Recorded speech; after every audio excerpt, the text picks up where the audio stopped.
Assalamualaikum dan salam sejahtera. Duli Yang Maha Mulia Sultan Selangor Sultan Sharafuddin Idris Shah menegaskan kalimah Allah adalah dilarang sama sekali untuk digunakan dalam mana-mana penerbitan buku bukan Islam di negeri ini.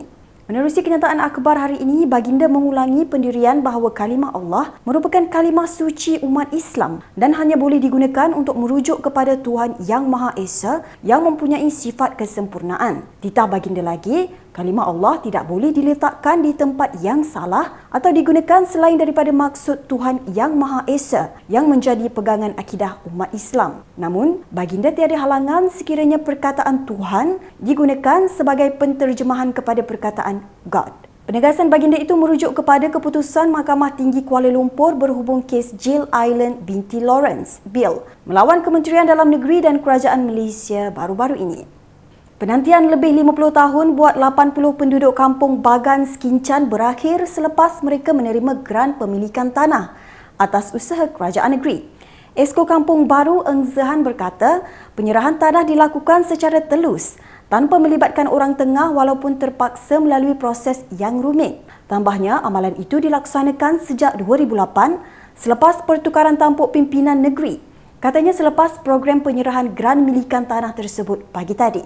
Dalam perkembangan sama, Ahli Dewan Negeri Skincan Eng Swee Lim berkata Selangor akan meneruskan pemberian geran hak milik tanah secara berperingkat di kawasan itu.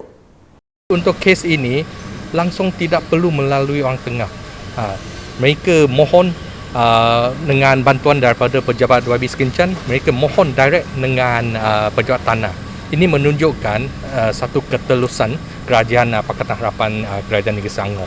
Pihak Esko benar dulu sebahagian untuk yang kategori komersial, kategori industri. Dah lulus. Itu kalau dah lulus, mudahlah, tunggu proses ke bawah saja. Majlis Bandaraya Subang Jaya MBSJ akan menganjurkan kursus platform e-Bazar Ramadan pada 25, 26 dan 29 Mac ini.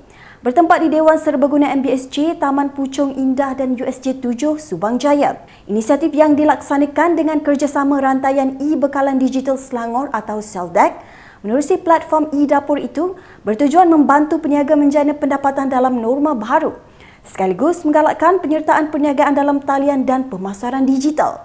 Orang ramai yang berminat boleh membuat pendaftaran menerusi pautan yang disediakan di Facebook rasmi MBSJ atau menghubungi talian berikut. Lembaga Zakat Selangor LZS melalui Teraju Ekonomi Asnaf Sendirian Berhad atau TERAS giat melaksanakan misi membantu asnaf dan mualaf yang ingin berjaya sebagai usahawan melalui program pembangunan usahawan asnaf.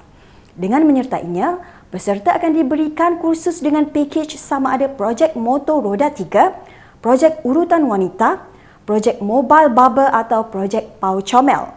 LZS dalam satu kenyataan hari ini turut berkongsi kejayaan seorang usahawan asnaf berjaya di bawah program ini, Nur Saadah Zainuddin, yang mengusahakan perniagaan trak makanan dengan pelbagai menu seperti nasi tomato, nasi vanggil dan nasi ayam hainan. Pihak LZS turut mempelawa mereka yang menepati syarat-syarat untuk menyertai program pembangunan usahawan asnaf dengan melayari laman sesawang tertera. Jabatan Kastam Diraja Malaysia JKDM menggagalkan cubaan menyeludup 3 kontena mengandungi pil Captagon bernilai 5.2 bilion ringgit dalam operasi di Pelabuhan Klang, Selangor pada 15 Mac lepas. Ketua Pengarah Kastam Datuk Seri Abdul Latif Abdul Kadir dalam satu sidang media di JKDM Cawangan Narkotik Nilai Negeri 9 hari ini berkata, rampasan dadah yang tiba dari negara Timur Tengah itu dipercayai untuk dihantar ke sebuah negara di Asia Timur.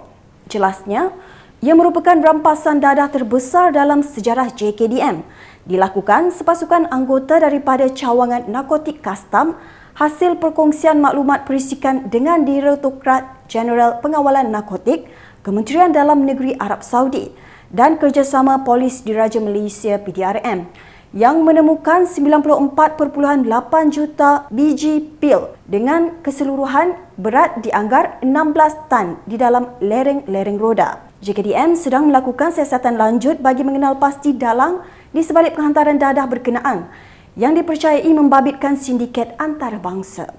Sekian berita STV untuk hari ini. Layari platform digital kami dengan carian Media Selangor dan Selangor TV untuk pelbagai informasi menarik dan terkini. Saya Siti Nur Aminah Osman. Dengan itu, salam hormat.